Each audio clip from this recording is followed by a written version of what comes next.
Welcome to another episode of How to Fix It Yourself. Today we're going to be working on a 2001 Pathfinder. We've used this car for other videos, and today the episode we're doing is going to be replacing this. This is the drive motor for the sunroof. Now, I got a few comments that I want to make before we get started. Uh-oh, the window goes down. Now, there's a reason why we did this, and it's important to note. All of the electrical windows in your vehicle are going to be on the same circuit.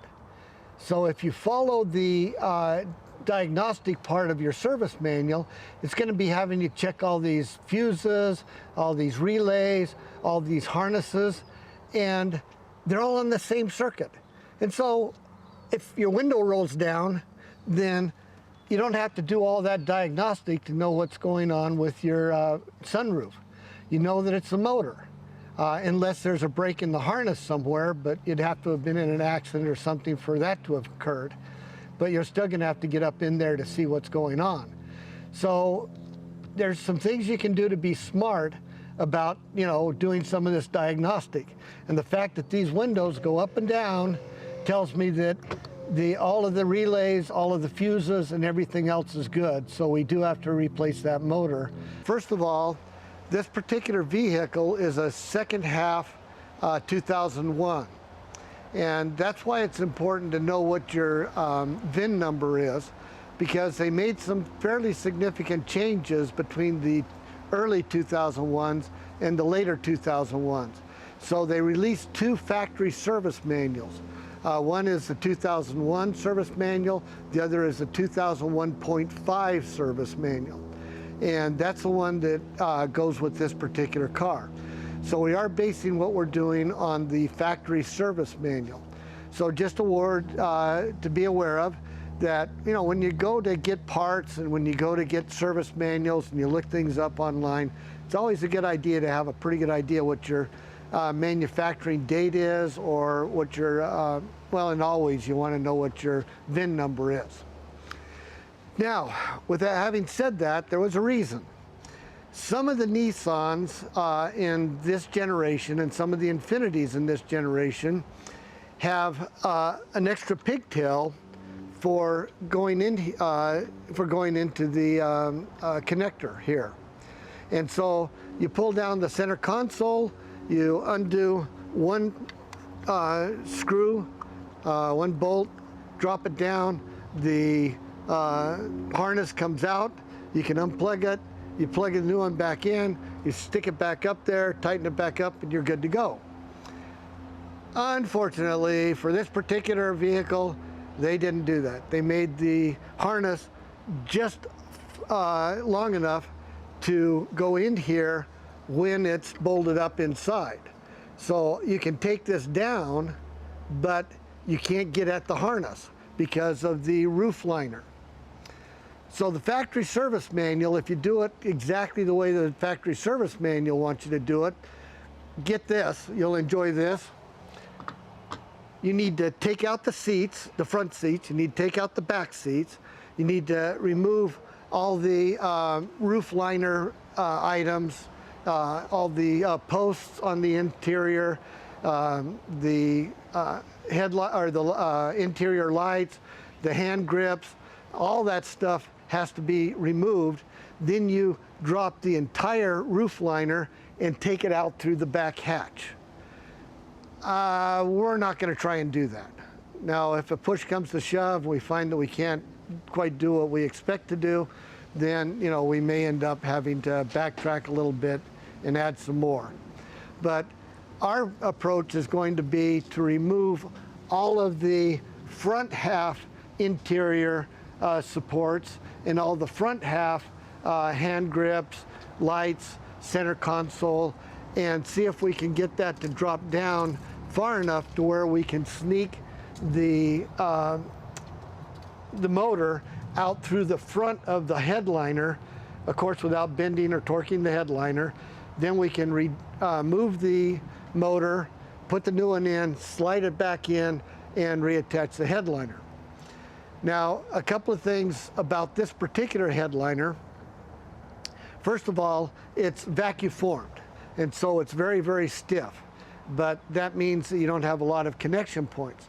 But around the sunroof, they have these little attachments that are like Velcro. So this is what those Velcro type, and it's not true Velcro, but it has a mating that goes down in and connects with this. And these can be a little bit tricky to undo. So you have to definitely try and pry them apart at the edges. And if you don't, then you're likely to pull it down from the top or pull it down off the headliner, and then you'll need to re-glue it onto either the roof or onto the headliner, whichever part came apart, when you're putting it back together again. So these are a little bit tricky. I'm sure when they were brand new that they popped off fairly easily, but you know, we're not going to have that pleasure because it's a 20-year-old vehicle. The other thing is about these motors. They do go out not real frequently, but fairly frequently, because they sit right in the roof here in front, where it gets an awful lot of heat. And so a lot of times the electronics or the electronics will fry because of the heat, or they'll not work anymore. That's my guess as to what's happened to this one. It's run very well for 18 years. A couple of years ago it stopped working, and now we're going to go ahead and do the replacement. In general, the stuff we're doing, while it's specific to the Pathfinder, it's fairly general to any vehicle that has a sunroof or an opening moonroof. Usually the sunroofs open, the moonroofs don't. And they're going to have different motors, but they're all going to operate basically the same, and it's going to be the same program to fix or replace those on almost any car. So this will be a good vehicle or a good video to watch to see how to do it, even if it's not on a Pathfinder. All right, so with that intro, I think we're ready to get going. We're going to start disassembling the interior of the vehicle. We'll show you bits and pieces of that where it's difficult to make sure you have a good idea of how these come apart. And you know, we're not necessarily going to show you every single step, but we'll show you every important step, and we'll show it to you carefully and closely so as it's easy to understand what's going on and how to do it. All right, so the first thing we're going to do is we're going to remove the center console. Now, the harness that controls the motor also comes here, because these are the two switches that control the motor for the sunroof. So there's a Phillips number 2 that's up here, and then there's 2 Phillips number 2s that are in this area here. So we're going to go ahead and remove those and drop this panel and disconnect the wire harness. Now, just as my personal bias is that I just put on a brand new tip. Bits and inserts are cheap relative to chewing out a screw and potentially having to drill things out and all that. So it's cheap to go ahead and put on a brand new bit. So whenever I do things like this, I always make sure I have a brand new bit, so we get a good attachment and are able to remove the screws without tearing up the heads.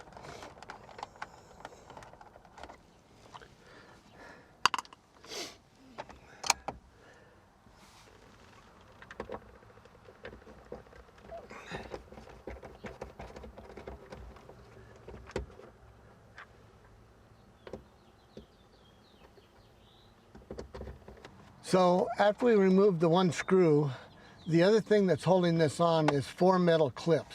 So we've already popped this side loose. Again, use trim tools so you're not damaging things. Kind of go ahead and get in there and kind of, so these are good metal clips, I'll tell you. There it goes. And then the last one we should be able to just take out. Okay, so that, now here you can see where the motor is, and the harness is back here in this corner here. So we need to remove the all the clips that are holding this assembly together up here. So we'll go ahead and remove that one. We'll go ahead and remove that one. And of course they all have little tabs on the top that you have to press to hold them up. So now when we get ready to put the new motor in, we'll have to reconnect this and operate these switches to make sure that we get the motor set. So it learns where how much it needs to go in order to tilt it up, how much it needs to go back and front. So that's removing that.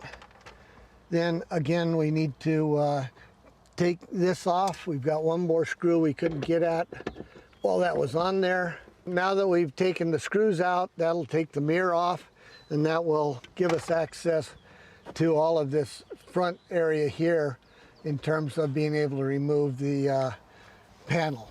So when you remove the sunshades, remember that you're going to have a harness up under the far sides that you're going to have to disconnect.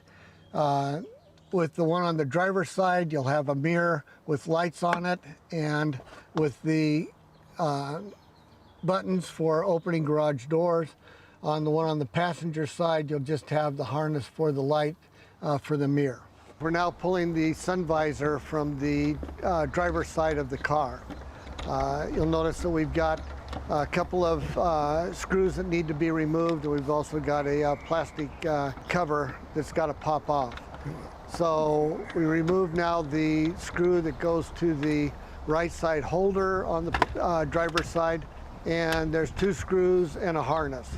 So we'll pop those 2 screws out of there, drop the harness down, and this is the clip that we need to unfasten. The next thing we're going to do is remove the front post cover. Now the front post cover has 2 metal spring clips that just pop out. Now when they get this old, you've got to be really careful in popping those out because the plastic is brittle. So we need to pull down the weather stripping there off of the front side. We're not going to take it completely off. We're just going to pull it down a little bit, as you see. Now you'll notice that that gives us more room to pull down the roof liner. And now that we're looking at it, it looks like we've got enough slack in the roof liner to where we might be able to get that motor out without doing much more disassembly.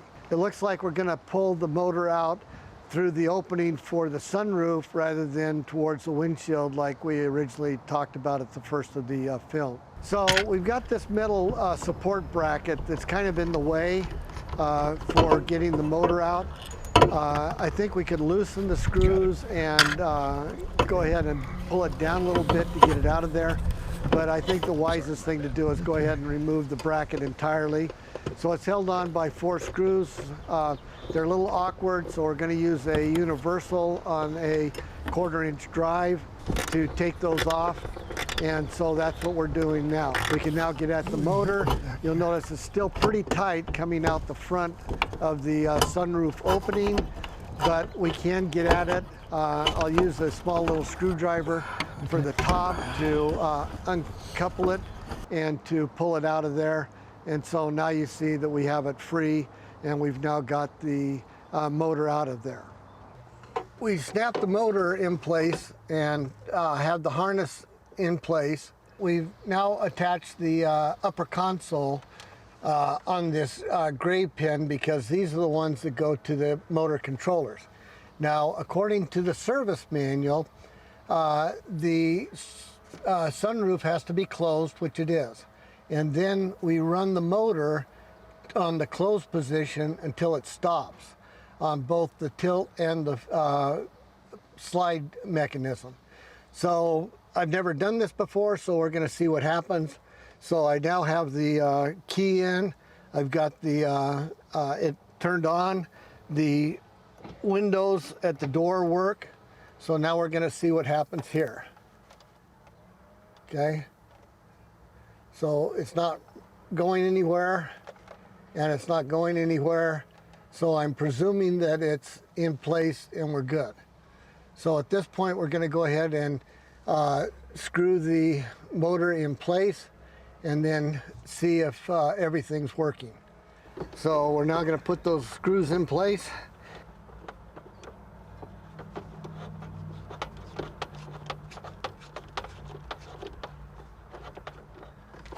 Now we're putting the mounting screws in to put the motor in place. And we're going to just kind of snug it up in there because things will have to slide just a little bit to make sure the gears mesh properly. Oops.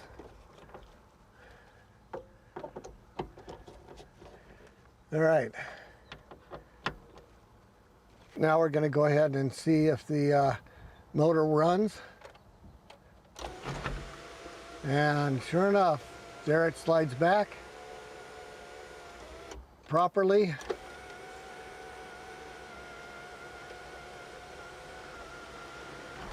Closes properly, tilts up properly, and tilts down properly.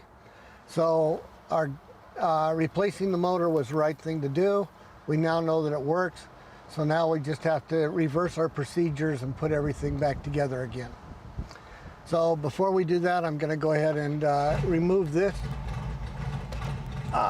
connector so as that we can, because this control will be the last thing that goes in place, and so as that we can now put this on last, because this is the last piece to go on. So now we'll just reverse our procedures, and as I look at our roof lining, I don't see that we've done any real damage to it, so when it all goes back in place, it should look pretty good.